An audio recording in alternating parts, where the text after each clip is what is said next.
Le Grand Matin Sud Radio, 7h-10h, Jacques Cardoz. C'est l'heure du grand débriefing, il est 8h52 sur Sud Radio et on va évoquer avec vous, Benjamin Glaise, évidemment les réactions sur les réseaux sociaux de la candidature de Marine Le Pen qui a dévoilé son affiche de campagne et ça fait beaucoup réagir. Oui, on l'oublie un peu cette affiche de campagne effectivement qui a été dévoilée hier. Elle fait réagir à cause notamment de son slogan « Pour la France, la Renaissance ». Ce n'est pas sans rappeler l'appellation bien évidemment du parti présidentiel. Beaucoup d'internautes s'en étonnent depuis hier soir et ce n'a pas échappé notamment à la députée insoumise Danielle Obono hier soir sur BFM.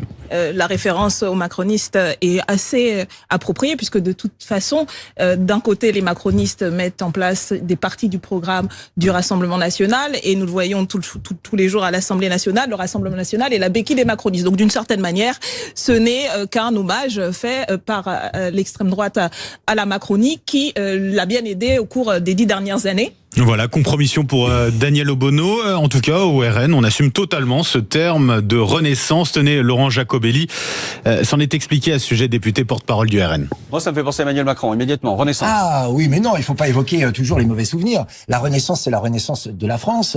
Faire renaître l'instruction, faire renaître la croissance, faire renaître la paix civile. C'est ça que ça veut dire pour nous. Puis la renaissance, c'est aussi une belle période historique. Ça veut dire quoi? Ça veut dire que la France, elle est pas morte. La France, elle va revivre. C'est pas parce qu'elle a été anesthésiée, voire détruite par des années de mauvaise gouvernance qu'elle est condamnée. Oui, la France va renaître.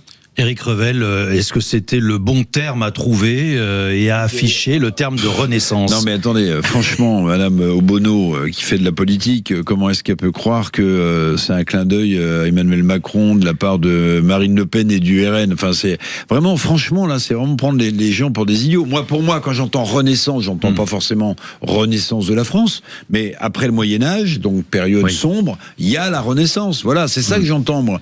J'entends pas du tout un hommage à qu'est-ce que ça vous évoque? Madame Obono, je suis d'accord avec Eric. Franchement, Danielle Obono, elle prononce beaucoup de mots pour dire des choses qui n'ont strictement aucun intérêt. Un commentaire politicard débile. Je trouve que ce serait quand même un peu incroyable de laisser l'idée de la Renaissance, la période de la Renaissance, à Emmanuel Macron. Ils auraient aussi pu dire que ça faisait penser à Reconquête. Si vous voulez. Donc, simplement, alors, en revanche, ça fait penser à l'expression renaître de ses cendres, qui a beaucoup été employée hier à propos de Marine Le Pen. Ce qui est sûr, c'est que beaucoup de Français, là pour le dire plus sérieusement, ont le sentiment que cette élection est, comment dire, existentielle pour la France. Et ça, je pense que c'est un sentiment partagé. Alors Renaissance, parce que vous pouvez pas faire campagne en disant c'est maintenant ou c'est dernière chance. C'est plutôt, moi j'aurais dit dernière chance, mais dernière chance pour la France. Renouveau de la France, plus puis exactement. Alors, du coup, moi je suis pas conseiller en com du tout de la France insoumise, mais je les mets en garde, il faut pas qu'ils utilisent le terme révolution, parce que là, ça renverrait au livre d'Emmanuel Macron, vous voyez. Ah oui. Donc, et oui, forcément. donc on les accuserait de faire du macronisme, vous voyez. Non, mais c'est n'importe quoi. 30 là minutes, pas l'essentiel. 30 minutes avec François Bayrou tout à l'heure, Éric Revel, Elisabeth Lévy. Qu'est-ce que vous en avez pensé, François Bayrou, sa parole contrat, parce qu'on l'a dit et c'est les faits. Il a souvent été faiseur de roi. On se souvient aussi qu'il avait apporté son soutien à Ségolène Royal. Là, cette fois-ci, à Emmanuel Macron, il y a maintenant 9 ans, et que ça a été absolument déterminant. Donc, sa parole contrat, il évoque l'idée, la possibilité d'un troisième homme, de quelqu'un auquel on ne pense pas. Alors, si on subodore dans les milieux autorisés. On parle de Monsieur Lecornu, de Monsieur Castex. Enfin voilà les noms dont on parle et qu'on évoque. En sortant du studio, là, je vais serrer la main. Je lui dis mais le troisième homme, ça peut être vous. Il me dit allez, au revoir. Bon, non, mais je sais pas. Mais en revanche, il y a un sujet sur lequel il a jamais molli, et moi qui m'intéresse depuis longtemps, c'est celui de la dette et des finances publiques françaises. C'est vrai que ça fait longtemps qu'il porte ça. Il l'avait porté lorsqu'il a fait son passage rapide à Matignon, et c'est vraiment un sujet déterminant. Les Français le mettent de côté parce que les chiffres sont tellement extravagants, parce qu'on a l'impression qu'on comprend parce que plus rien. C'est pas populaire. Bah, c'est pas populaire. Oui, comment enfin faire le jour en disant il faut absolument faire des économies. Jacques, c'est compliqué quand même. La sécu, non, c'est pas compliqué. Pardon, il suffit de dire la vérité. vérité, c'est-à-dire il faut dire aux gens que il n'y a pas un magot qui est produit par autre chose que par leur travail dans ce pays, qu'on est plus nombreux, en tous les cas on vit plus vieux, donc on est plus nombreux à être à charge des actifs. Ça paraît quand même. Enfin, écoutez, moi je crois que là, mais rappelez-vous que François Bayrou, il aime pas qu'on dise Bayrou, là, je crois que François Bayrou a chuté après qu'est-ce qu'il avait dit la dernière fois quand il était au gouvernement.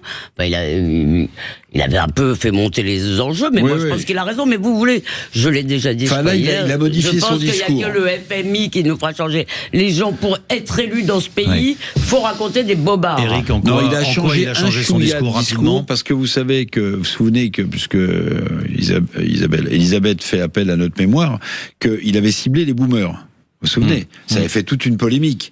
Les boomers, les retraités. Et là, je l'ai entendu à votre micro, il dit, en fait, il faut que les jeunes et les seniors aillent de pair. C'est ça, vous voyez, il les ciblait plus. Mais pour être concret, la sécurité sociale, vous voyez ce que c'est? C'est celle qui nous rembourse nos frais de soins. Bon, c'est 20 milliards au minimum de déficit chaque année. C'est 180 milliards d'euros de dette. Ben, le jour, Jacques, où vous et moi, on va recevoir notre feuille de soins et on nous dira, on peut pas vous rembourser là pour l'instant vos frais parce qu'on n'a pas d'argent.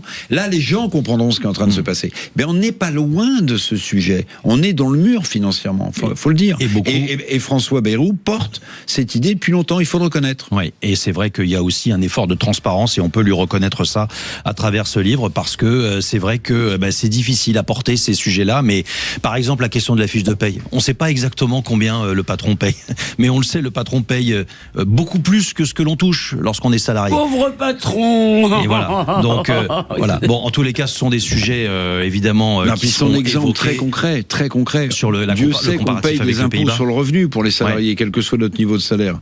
Mais tout ça part en fumée puisque François Bayrou a raison de le dire.